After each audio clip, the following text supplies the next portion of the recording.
আসসালামু আলাইকুম বন্ধুরা, আমার চ্যানেল ট্রিক স্টেশনে আপনাদের সবাইকে স্বাগত। 2 দিন আগে আমি আমার এই স্যামসাং গ্যালাক্সি S21 আলট্রা ফোনে One UI 7.0 যেটা কিনা অ্যান্ড্রয়েড 15 বেস করে বানানো সেটা ইনস্টল করেছি এবং আমি আমার এই S23 আলট্রা ফোনে গত 1.5 মাস ধরেই One UI 7 ব্যবহার করছি।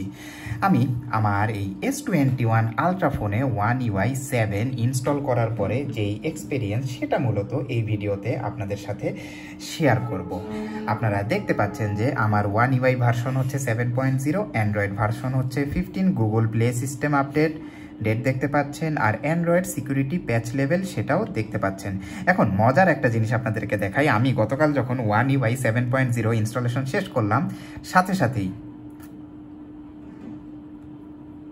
ওয়েট করুন, আমার ফোনে নতুন মান্থলি আপডেট চলে এসেছে, যেটা মে মাসের আপডেট এবং সাইজ দেখতে পাচ্ছেন 314 মেগাবাইট। সুতরাং এটাতে কিন্তু নতুন তেমন কোনো ফিচার নেই। এখন অ্যান্ড্রয়েড 15 বা One UI 7-এ সবার আগে আপনার যেটা চোখে পড়বে সেটা হচ্ছে নোটিফিকেশন মেনু। আপনি যদি ডান সাইড থেকে নোটিফিকেশন মেনুটি নিচে নামান তাহলে এই কুইক সেটিংস আইকনগুলো আসবে, আর যদি বাম সাইড থেকে নামান তাহলে আপনার নোটিফিকেশন, এই মুহূর্তে আমার ফোনে কোনো নোটিফিকেশন নেই, মেসেজ বা যে কোনো কিছু, ফোন মিস কল, এই ইনফরমেশনগুলো আসবে। এটা একটা বড় পরিবর্তন। আরেকটি বড় পরিবর্তন হচ্ছে ক্যামেরা মেনু। ক্যামেরা মেনুতে কিন্তু স্যামসাং One UI 7-এ বেশ কিছু পরিবর্তন এনেছে, আপনারা দেখছেন।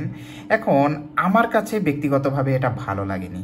আগে এই জিনিসগুলোকে আমি বামে পেতাম, আর এখন এগুলা আইফোনের মতো এখানে ভেতরে প্রবেশ করে থাকে। ভাই, আমার তো এখন এটা অ্যাক্সেস করাটা কঠিন হয়ে গেল, তাই না?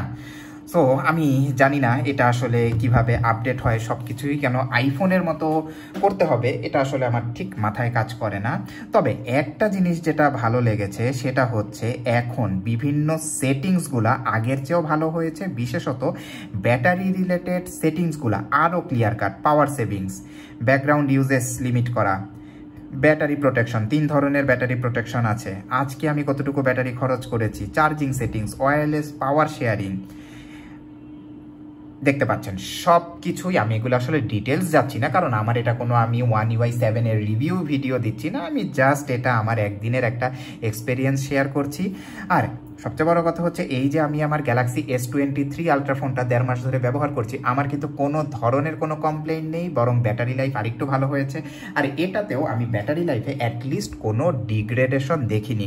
আর আপডেট নিয়ে আপনাদেরকে একটা জিনিস ক্লিয়ার করি, আমার এই ফোনটা হচ্ছে বাংলাদেশ এক্সিনোস ভার্সন, অর্থাৎ আমার এই ফোনটি বাংলাদেশ রিজিয়নে সেল হয়েছে, আমি এটা বাংলাদেশ থেকে কিনেছি, বাংলাদেশে ব্যবহার করছি এবং ফোনটি হচ্ছে এক্সিনোস প্রসেসর বিশিষ্ট। এখন স্যামসাংয়ের একটা ইস্যু যেটা হচ্ছে, তাদের একই মডেলের ফোনে একসাথে কিন্তু সকল ফোনে আপডেট আসে না। এই যে S21 আলট্রা ফোন, এটা আপনার কোন রিজিয়নের জন্য ফোনটি স্যামসাং সেল করেছে, কোন প্রসেসর, এক্সিনোস অর স্ন্যাপড্রাগন, সেটার উপর ডিপেন্ড করে কিন্তু এই আপডেটটাই সবাই একই সাথে নাও পেতে পারেন। এটা নিয়ে হা হুতাশ করার কোনো কিছুই নেই, আপডেট দেরিতে আসাটা কোনোই খারাপ জিনিস না। এখন আমার যদি এক কথায় বলেন যে আমার অভিজ্ঞতা কি, আমার অভিজ্ঞতা আমি খুবই সন্তুষ্ট, কারণ এটা একটা নতুন ফোন। আর আমি যদি S25 আলট্রার সাথে বিবেচনা করি, আমার এই 4 বছর পুরাতন ফোনেও স্যামসাং অপারেটিং সিস্টেম আপডেট দিয়ে 2025 সালের ফোনের অনেকগুলো ফিচার যেটা যেটা সাপোর্ট করে সব কিছু এনে দিয়েছে। এটা সবসময়ই ইউজারদের জন্য লং টার্মে লাভজনক। একটা সেটের লংজিভিটি কিন্তু স্যামসাং এভাবে বাড়িয়ে দিচ্ছে। সে যদি নতুন এসব ফিচার এটাতে অ্যাড না করতো, আমি হয়তো এই সেটটি আর ব্যবহার করতে পারতাম না। কিন্তু এখন স্যামসাংয়ের আপডেট পলিসির কারণে আমি জানি একটা সেট আমি খুব সহজেই 4 থেকে 6 বছর নতুন ফিচার সহ ব্যবহার করতে পারবো। সুতরাং এটা আমাকে স্যামসাং কিনতে আবারও অনুপ্রাণিত করবে, বা আমার ক্ষেত্রে বলা যায় যে বাধ্য করবে। আপনাদের অভিমত কি? আপনারা কি বছর বছর সেট চেঞ্জ করতে চান নাকি এক ফোনেই থাকতে চান? আপনাদের অভিজ্ঞতা জানাতে পারেন। ভিডিওটি ভালো লেগে থাকলে লাইক দিবেন, কমেন্ট করবেন, আর আমার চ্যানেলে নতুন ভিউয়ার হয়ে থাকলে অবশ্যই সাবস্ক্রাইব করবেন। দেখা হবে পরের ভিডিওতে। সবাইকে ধন্যবাদ।